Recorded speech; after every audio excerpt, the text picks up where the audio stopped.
Shalom semuanya, salam sejahtera ya untuk kita semua yang dikasihi sama Tuhan Yesus. Renungan kali ini kita belajar dari Bunda Maria nih. Bunda Maria adalah sosok yang dikagumi oleh banyak kaum Kristiani, terutama jemaat Katolik. Saya pun demikian, bukan hanya karena Bunda Maria pernah meminta anggur dan terjadi mujizat pertama, tetapi juga melahirkan Tuhan Yesus dan disebut Ibu Tuhanku. Dalam Lukas 1 ayat 43, "Siapakah aku ini sampai Ibu Tuhanku datang mengunjungi aku?" Tapi setelah saya renungkan, ada yang lebih keren lagi nih. Mari kita lihat. Ada lebih dari 200 janji Tuhan untuk umatnya. Kira-kira janji apa yang kita minta? Renungkanlah. Mungkin kita meminta janji berkat kesembuhan, karunia roh, dan lain-lain. Dalam Yesaya 7 ayat 14, "Sebab itu Tuhan sendirilah yang akan memberikan kepadamu suatu pertanda. Sesungguhnya seorang perempuan muda mengandung dan akan melahirkan seorang anak laki-laki, dan ia akan menamakan dia Immanuel." Tapi bagaimana dengan janji ini? Kira-kira apa yang kita minta? Ketika saya tanya kepada saudara laki-laki saya, dia menjawab, "Ya tunggu saja." Ketika saya tanya kepada sepupu saya, dia menjawab, "Ya kita cari siapa laki-laki itu." Ketika saya tanya diri saya sendiri, jawaban dari saya, "Baiklah kita cari siapa perempuan muda itu." Bagaimana dengan teman-teman? Setelah merendungkannya lebih dalam, bagaimana jika Bunda Maria meminta, "Biarkanlah aku menjadi perempuan muda itu yang akan melahirkan seorang anak laki-laki, dan ia akan menamakan dia Immanuel." Perlu kita ingat bahwa bangsa Israel sampai sekarang masih menunggu Mesias. Dengan kata lain, janji dalam Yesaya 7 ayat 14 itu masih melekat dari pikiran, bahkan hati bangsa Israel. Bahkan waktu zaman Yesaya sampai sekarang. Saya ambil contoh lain. Pernah kita mendengar yang keren abis nih, perkataan orang-orang yang beriman yang berkata, "Tuhan, pakailah aku menurut kehendak-Mu," atau "Pakailah aku menjadi alat kemuliaan-Mu." Dengan logika yang sama, saya percaya pada waktu itu banyak juga perempuan Israel yang berpendapat seperti Bunda Maria. Mungkin dari teman-teman juga telah menangkap janji itu seperti Bunda Maria. Mari kita pelajari kerennya Bunda Maria. Untuk memperkuat analisa di atas, kita lihat dalam Lukas 2 ayat 19, "Tetapi Maria menyimpan segala perkara itu di dalam hatinya dan merenungkannya." Dalam Lukas 2 ayat 51, "Lalu ia pulang bersama-sama dengan mereka ke Nazaret, dan ia tetap hidup dalam asuhan mereka, dan ibunya menyimpan semua perkara itu di dalam hatinya." Bagaimana jika menyimpan segala perkara itu di dalam hatinya dan merenungkannya adalah kebiasaan dari Bunda Maria bahkan sebelum melahirkan Tuhan Yesus? Yang menarik bagi saya, ini bukan sekedar janji, bahkan lebih dari sekedar menangkap kehendak Tuhan. Lebih jauh lagi, Bunda Maria menangkap isi hatinya Tuhan. Sebagian dari kita hanya melihat kelahiran Tuhan Yesus hanya sebagai karya penyelamatan atas dosa manusia. Tapi saya ingin kita juga melihat sisi lainnya.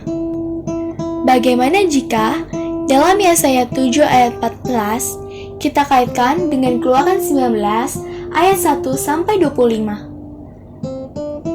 Tuhan menampakkan diri di Gunung Sinai.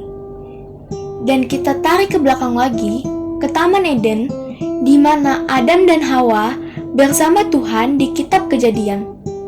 Gambaran ini bisa kita simpulkan bahwa sejak semula Allah ingin tinggal bersama-sama dengan ciptaannya. Ini isi hatinya Tuhan.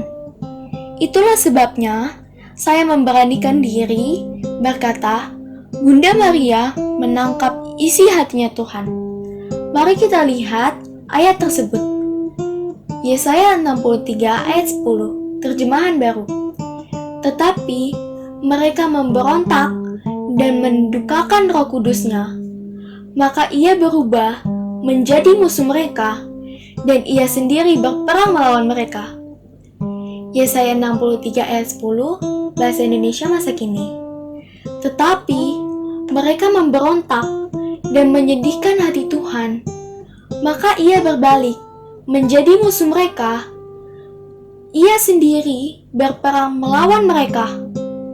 Kedua terjemahan ini menyatakan mendukakan Roh Kudus sama dengan menyedihkan hati Tuhan. Sekarang kita balik lagi pada kasus Bunda Maria. Pertanyaannya, apakah ketika kita mengalami perkara apapun, kita menyimpannya dalam hati dan merenungkannya bersama-sama Roh Kudus karena Dia di hati kita, seperti Bunda Maria? Dalam Roma 8 ayat 16, Roh itu bersaksi bersama-sama dengan roh kita bahwa kita adalah anak-anak Allah. Ini seperti kita baca buku atau mendengar tokoh kepahlawanan atau seorang jenderal perang yang selalu pulang dengan membawa kemenangan dan juga luka di sekujur tubuh, namun tertutup oleh perisai atau rompi perangnya.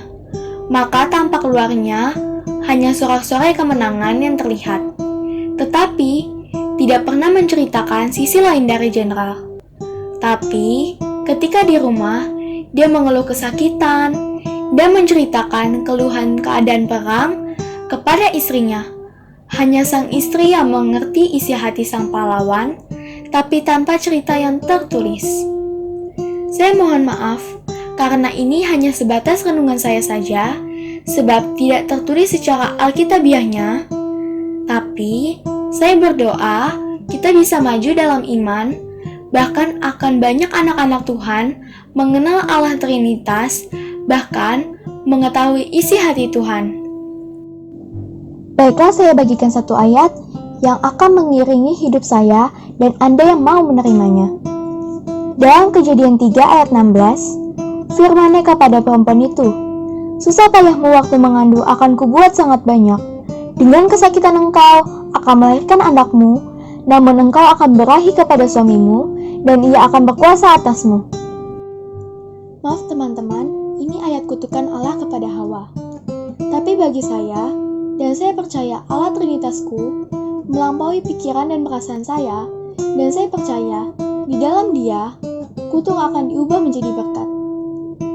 Dan saya terangkan dengan singkat ayat ini, dan tangkaplah dalam kerohanian kita, dan biarlah Roh Kudus menjadikan hati kita menjadi tanah yang subur, dan Ia selalu memberi air kehidupannya dalam hati kita.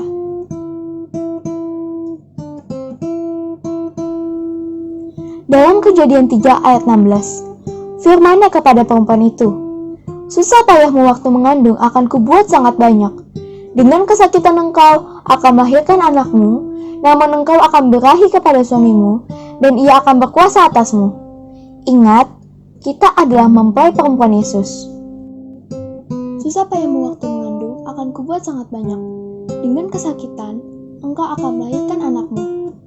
Saya percaya kita lahir baru bersama kuasa Roh Kudus, dan dalam susah payah dan kesakitan, kita akan melahirkan kehendak-kehendak Allah dalam kehidupan kita, dan percayalah, saat telah melahirkan kehendak Allah, kita akan bahkan sudah bersorak dalam kemenangan dan sukacita. Amin. Namun, engkau akan berahi kepada suamimu. Saya berdoa, kita selalu berahi kepada suami kita, yaitu Tuhan Yesus.